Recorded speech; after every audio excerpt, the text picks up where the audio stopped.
Good morning, everybody. Welcome to day 21, I guess it is, of 100 Days of Magic. And let's talk about the Rules Committee. Okay? Just in case someone is playing, let me silence this joker. Our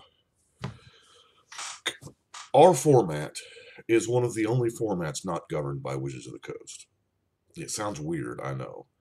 But our format was created by Sheldon Menery. He's credited with creating EDH years and years ago, and a rules committee was formed to make the rules, the RC. And it started out as a casual format. It kind of still is. And it has grown to the point to where Wizards recognized it. What was it? I don't know. It's been a while. And they said, okay, it's an official format. You can sanction tournaments. You can do whatever. And they started releasing product for us. And since then, it has grown. And every year, it just keeps growing. Because, not to be partial or anything, but I think it's the best format there is, obviously. And the rules committee, when Wizards acknowledged it, they said, look, it ain't broke. We're not going to try to fix it. They're the ones that have been doing it. They're still going to do it. So the rules committee manages the ban list and the rules list, because there's more rules than just, which cards are banned. And yesterday or this morning, I don't know, I just got the tweet like 10 minutes ago. I had something completely different planned for this morning, but the rules committee just announced that there are no changes to the ban list right now. But excuse me while I read this. This is still fresh. They have created a commander advisory group to hear as the popularity of Commander grows. It's important. By the way, in case you're unfamiliar, the actual website is mtgcommander.net. That is where all of the rules committee rules and everything. It's been there for a while. So what they have done is have created the Commander Advisory Group to serve as a primary advisory body to the Rules Committee. And here are their members. I think this is amazing. This is, anything to more voices, more input. It's got to be better. I mean, I think they're doing a good job anyway. But, more minds is never a bad thing. We have Adam Stiborski, Charlotte Sable, Josh Lee Kwai, Rachel Agnes, Ron Foster, and Shivam Bhatt. Now, I'm sure you recognize most of those names. Shivam is part of the Commanderin podcast.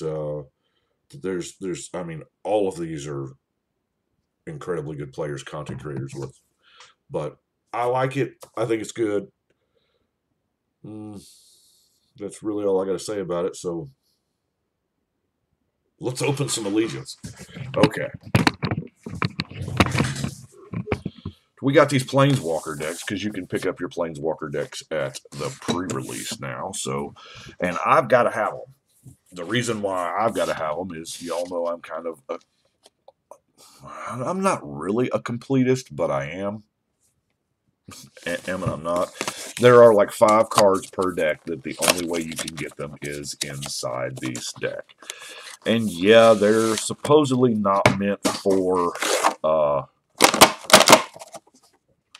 constructed applications or standard, but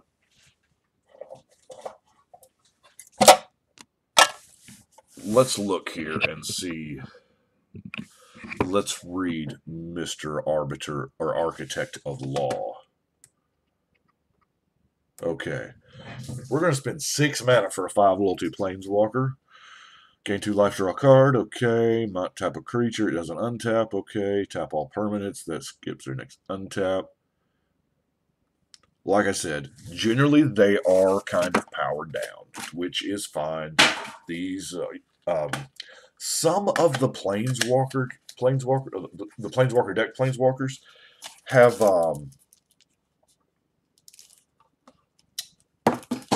some of them are decent for Commander. Like, I'm not so sure about this one. I don't know. I mean, in a skip your untap style deck, maybe? Okay. The rares are right up top, so that's cool. We got the Unbreakable Formation, which I like. I like that this is a split card. You know, it's offense or it's defense, depending on if you use it on my turn or your turn. We have the Verity Circle.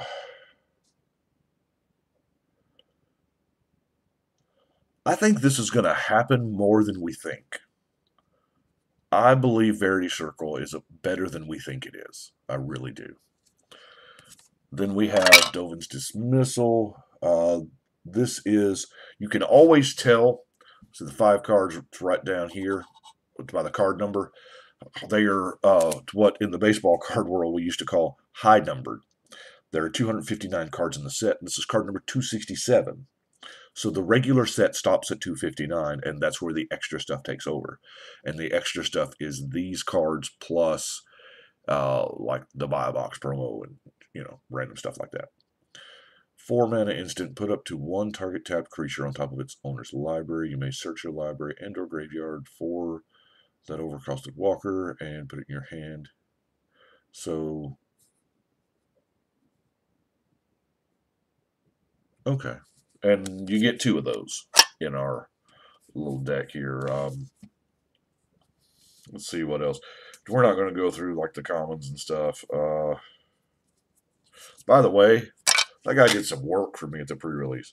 Not enough work because I lost all my pre-releases, but it's all good. Let's see. That is it for the rares and stuff. There is a code in here for bring your deck to Arena. There's a code in here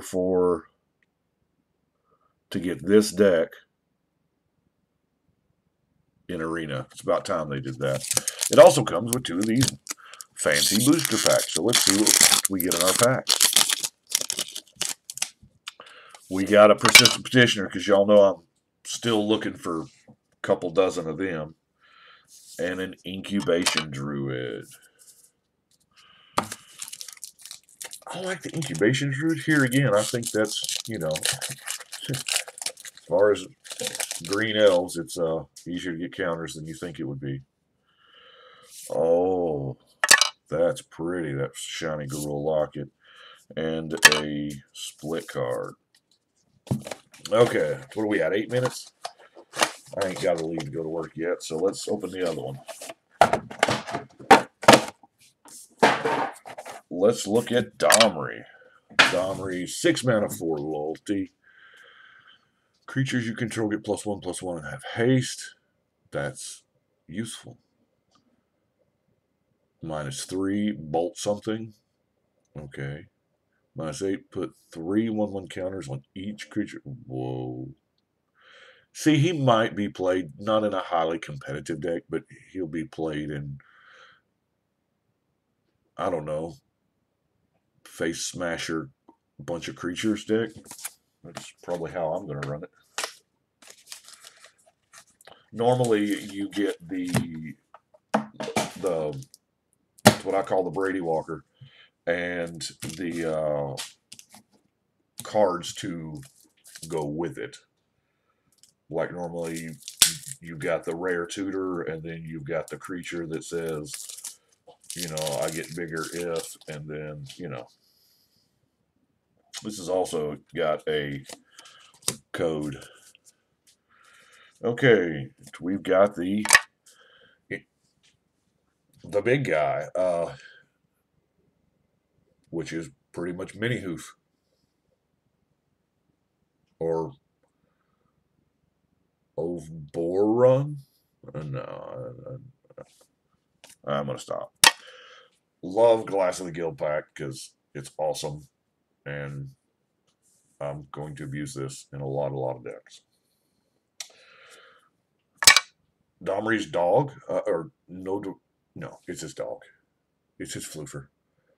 5 mana, 5/2 trample. When it enters the battlefield, you may search for that walker, put it in your hand. Good girl. That's cool. She always finds her master. So for 5 mana, you get a 5/2 trample and the walker tutor. That's not bad. And you get 2 of them. Now, it being his specific dog, shouldn't this be legendary? I realize it kind of defeats the whole getting 2 rares to go search, but I guess he could have more than one dog. I guess that's a thing, and it's not named, so okay, I get it. That's not high numbered. I didn't do all the high numbered cards in the last deck, did I?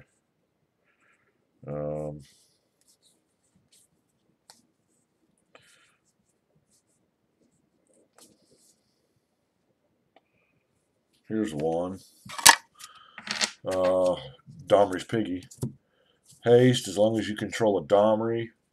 He's a 4/2 trample for 3 mana.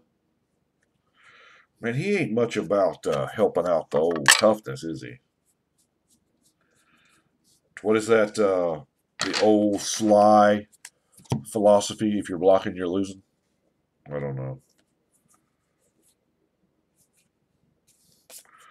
We got a Rage Fire.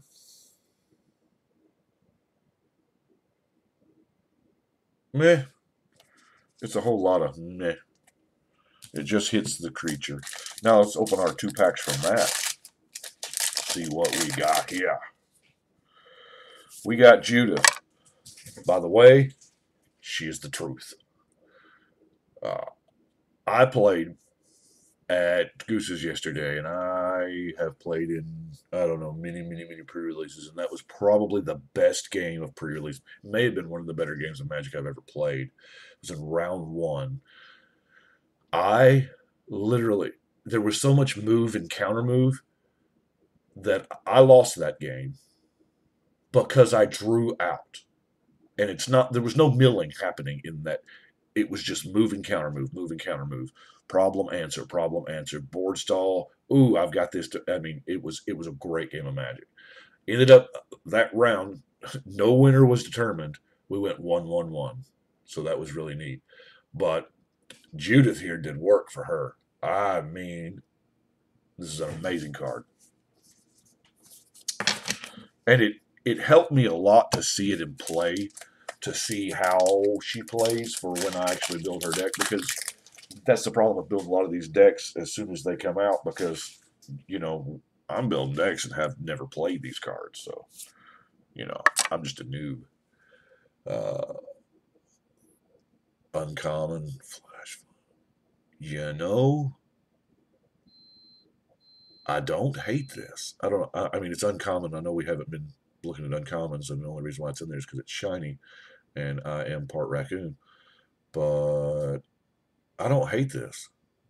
Yeah, the blue one is a little better because it gives -2 to something, and it costs 1 less. And then we have Deputy of Detention, which I love the fact that it does exactly what we think it does. Well, that is what I have got for this morning.